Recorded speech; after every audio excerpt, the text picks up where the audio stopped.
दोस्तों, हम अपना जमा किया हुआ पैसा कहाँ पर इन्वेस्ट करें कि हमें ज़्यादा से ज़्यादा रिटर्न मिले और हमारा पैसा भी सुरक्षित रहे। आज के इस वीडियो में मैं आपको बताऊंगा कि पब्लिक प्रोविडेंट फंड पीपीएफ और फिक्स्ड डिपॉजिट में कौन सा विकल्प जो आपके लिए बेहतर होगा। सामान्यतः पीपीएफ और एफडी ब्याज देने में दोनों करीब करीब समान ही होता है, लेकिन कुछ अंतर इन दोनों में है जो एक दूसरे को अलग करता है। पीपीएफ का मैच्योरिटी पीरियड 15 वर्ष का होता है और एफडी का 1 महीने से लेकर 1 वर्ष या 5 वर्ष या उससे भी अधिक हो सकता है। और टैक्स छूट की बात करें तो दोनों में 80C के अंतर्गत टैक्स में छूट मिलती है, लेकिन आपको याद रखना पड़ेगा कि एफडी में 5 वर्ष का लॉक इन पीरियड पूरा होने के बाद ही छूट मिलेगा। इससे कम होने पर छूट नहीं मिलेगा।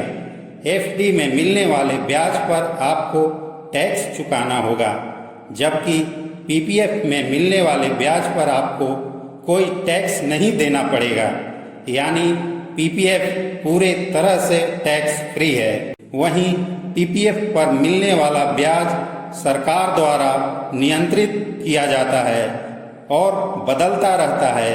वर्तमान में ये ब्याज दर 7.1% है, जबकि एफडी पर ब्याज दर सालाना बदलता रहता है, जो कि समय और बैंक के हिसाब से अलग अलग होता है। तो पीपीएफ पूरे तरह से सरकार के नियंत्रण में होता है, चाहे आपका खाता पोस्ट ऑफिस में हो या बैंक में हो, आपको इंटरेस्ट रेट सेम ही मिलेगा। लेकिन एफडी के साथ ऐसा नहीं है। एफडी आप अलग अलग बैंक में खोल सकते हैं और आपका इंटरेस्ट रेट भी अलग अलग हो सकता है। PPF account post office, state bank of India, Punjab national bank, bank of Baroda के अलावा कई निजी बैंक में खुलवाया जा सकता है। यह अकाउंट कम से कम 15 वर्ष के लिए खोला जा सकता है। आपका जो पीपीएफ अकाउंट है उसका मैच्योरिटी पीरियड वो 15 वर्ष का होगा, लेकिन आप चाहते हैं कि आपका पीपीएफ अकाउंट को आगे बढ़ा सके तो आप उसके बाद 1 वर्ष या 5 वर्ष के लिए बढ़ा सकते हैं।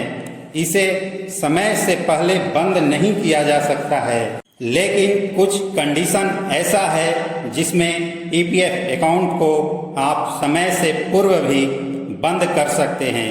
इस अकाउंट में न्यूनतम प्रति वर्ष 500 रुपये और अधिकतम 1.5 लाख रुपए तक जमा कर सकते हैं। इसके अलावा एफडी भी निवेश का एक अच्छा विकल्प माना जाता है, क्योंकि आपको ये काफ़ी अच्छा रिटर्न देता है और सुरक्षित भी होता है। पिछले कुछ वर्ष में एफडी पर मिलने वाला ब्याज काफ़ी कम होता जा रहा है। इससे लोगों में एफडी को लेकर थोड़ी रुचि कम हो गई है। बैंक के ब्याज दर में कमी के कारण पहले लोगों का पैसा 6 से 7 वर्ष में दुगना हो जाता था, लेकिन इस अवधि में 1.5 गुना ही अब हो पाता है। कुछ बैंक अभी भी अच्छा ब्याज दर देते हैं। आप अपने हिसाब से अलग अलग बैंक में पता लगा लीजिए कि कौन सा बैंक का ब्याज दर अच्छा है। उसी हिसाब से अलग अलग बैंक में अकाउंट ओपन कर सकते हैं। एफडी पर मिलने वाला ब्याज से होने वाली आमदनी पर टैक्स का गणना संग्रहण के आधार पर किया जाता है, न कि उस समय करदाता को प्राप्त वास्तविक रिटर्न पर किया जाता है। एफडी कितने दिनों की होती है इससे कोई फर्क नहीं पड़ता है। यदि किसी शेड्यूल्ड बैंक से 5 वर्ष की अवधि हुई है तो आयकर अधिनियम 80C के अंतर्गत टैक्स में छूट का लाभ मिलता है। एफडी पर मिलने वाले ब्याज को आम डिपॉजिट के तरह आयकर दाता के टैक्स स्लैब के अनुसार ही अदा करना होता है।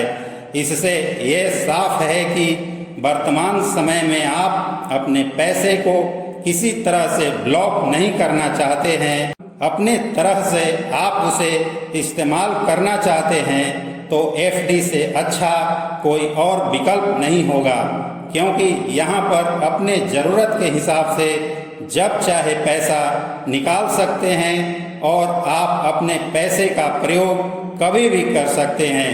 यानी एफडी निवेश और सुरक्षित ब्याज कमाने का एक ऐसा विकल्प है कि आप ब्याज के साथ साथ कैश का भी अपना प्रबंध किए रहते हैं। यानी आपको इमरजेंसी कुछ पैसे का ज़रूरत पड़ जाता है तो आप एफडी से पैसे निकाल सकते हैं। और जबकि पीपीएफ की बात करें तो पीपीएफ के साथ ऐसा नहीं है। यहाँ पर आपको ब्याज अधिक मिल रहा है, पैसा सुरक्षित है, लेकिन आप यहाँ पर अपने पैसे को अपने ज़रूरत के हिसाब से प्रयोग नहीं कर सकते हैं। ज़रूरत पड़ने पर पैसा निकालने की प्रक्रिया थोड़ा जटिल है। सरकारी बैंक या सरकारी कार्यालय में पैसा जमा होने के बाद निकालने में थोड़ा दिक्कत का सामना करना पड़ता है। आपको बीच में कभी पैसे की ज़रूरत पड़ेगी तो उसे निकालने के लिए थोड़ा संघर्ष करना पड़ेगा पीपीएफ अकाउंट से पैसा निकालने के लिए, जबकि एफडी के साथ ऐसा नहीं है।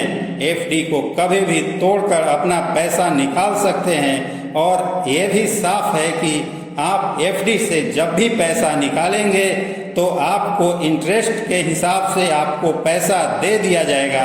तो दोस्त, अगर आप अपने पैसे को लगाओ और भूल जाओ का हिसाब में अगर इन्वेस्ट करना चाहते हैं तो पीपीएफ से कोई अच्छा विकल्प नहीं है और आपको लगता है कि आपके पैसे का बीच में आवश्यकता हो सकता है, तो एफडी से अच्छा कोई और विकल्प नहीं है।